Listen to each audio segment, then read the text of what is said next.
نحمده ونصلي ونسلم على رسوله الكريم اما بعد فاعوذ باللہ من الشیطان الرجیم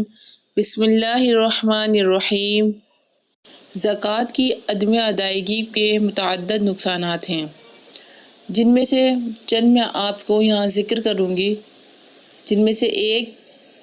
تو یہ کہ ان فوائد سے محرومی جو اسے ادائیگی زکوٰۃ کی صورت میں مل سکتے تھے، اور دوسرا بخل یعنی کنجوسی جیسی بری صفت میں اگر کوئی گرفتار ہو تو اسے چھٹکارا نہیں مل پائے گا، کیونکہ نبی کریم صلی اللہ علیہ وآلہ وسلم کا فرمان خبردار ہے، سخاوت جنت میں ایک درخت ہے، جو سخی ہوا اس نے اس درخت کی شاخ پکڑ لی،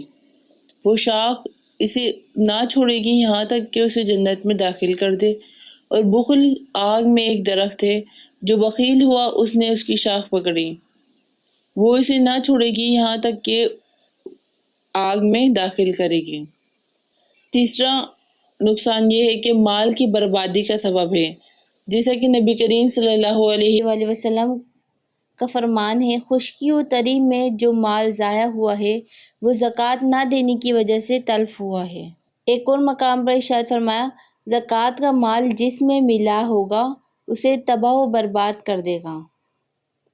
صدر الشریعہ بدر الطریقہ مفتی محمد امجد علی اعظمی رحمۃ اللہ تعالیٰ علیہ اس حدیث کی وضاحت کرتے ہوئے لکھتے ہیں، بعض ائمہ نے اس حدیث کے یہ معنی بیان کیے ہیں کہ زکوٰۃ واجب ہوئی اور ادا نہ کی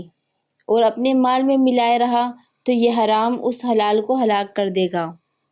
اور امام احمد رحمۃ اللہ تعالیٰ علیہ نے فرمایا کہ اس حدیث کا معنی یہ ہے کہ مالدار شخص مال زکوٰۃ لے تو یہ مال زکوٰۃ اس کے مال کو ہلاک کر دے گا۔ زکوٰۃ تو کیونکہ زکوٰۃ فقیروں کے لیے ہے، اور دونوں معنی بالکل صحیح ہیں۔ چوتھا نقصان، زکوٰۃ ادا نہ کرنے والی قوم کو اجتماعی نقصان کا سامنا کرنا پڑتا ہے۔ نبی مکرم نور مجسم رسول اکرم صلی اللہ علیہ وآلہ وسلم نے فرمایا، جو قوم زکوٰۃ نہ دے گی اللہ عز و جل اسے قحط میں مبتلا فرمائے گا۔ ایک اور مقام پر ارشاد فرمایا، جب لوگ زکوٰۃ کی ادائیگی چھوڑ دیتے ہیں تو اللہ عز و جل بارش کو روک دیتا ہے۔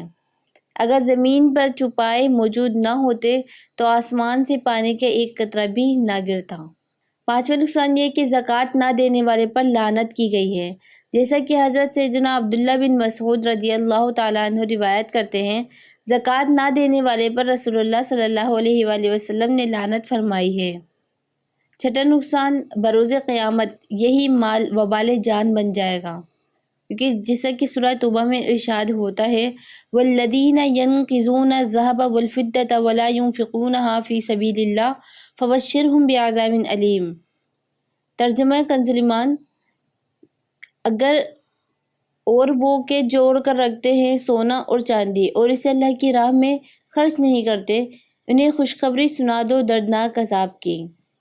یوم یحمى علیہا فی نار جہنم فتقوی بها حباؤہم وجنوبہم وظہورہم،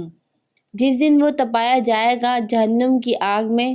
پھر اس سے داغیں گے ان کی پیشانیاں اور کروٹیں اور پیٹھیں۔ ھذا ما کنزتم لانفسکم فذوقوا ما کنتم تکنزون، اور کہا جائے گا کہ یہ وہ ہے جو تم نے اپنے لیے جوڑ کر رکھا تھا، اب چکھو مزہ اس جوڑنے کا۔ اللہ عز و جل کے محبوب نبی کریم صلی اللہ علیہ وآلہ وسلم کا فرمان عبرت نشان ہے، جس کو اللہ تعالیٰ نے مال دیا اور وہ اس کی زکوٰۃ ادا نہ کرے تو قیامت کے دن وہ مال گنجے سانپ کی صورت میں کر دیا جائے گا، جس کے سر پر دو چتیاں ہوں گی یعنی دو نشان ہوں گے، وہ سانپ اس کے گلے میں توق بنا کر ڈال دیا جائے گا، پھر اس یعنی زکوٰۃ نہ دینے والے کی بانچھیں پکڑے گا اور کہے گا، میں تیرا مال ہوں، میں تیرا خزانہ ہوں۔ وما علیہ الا البلاغ المبین۔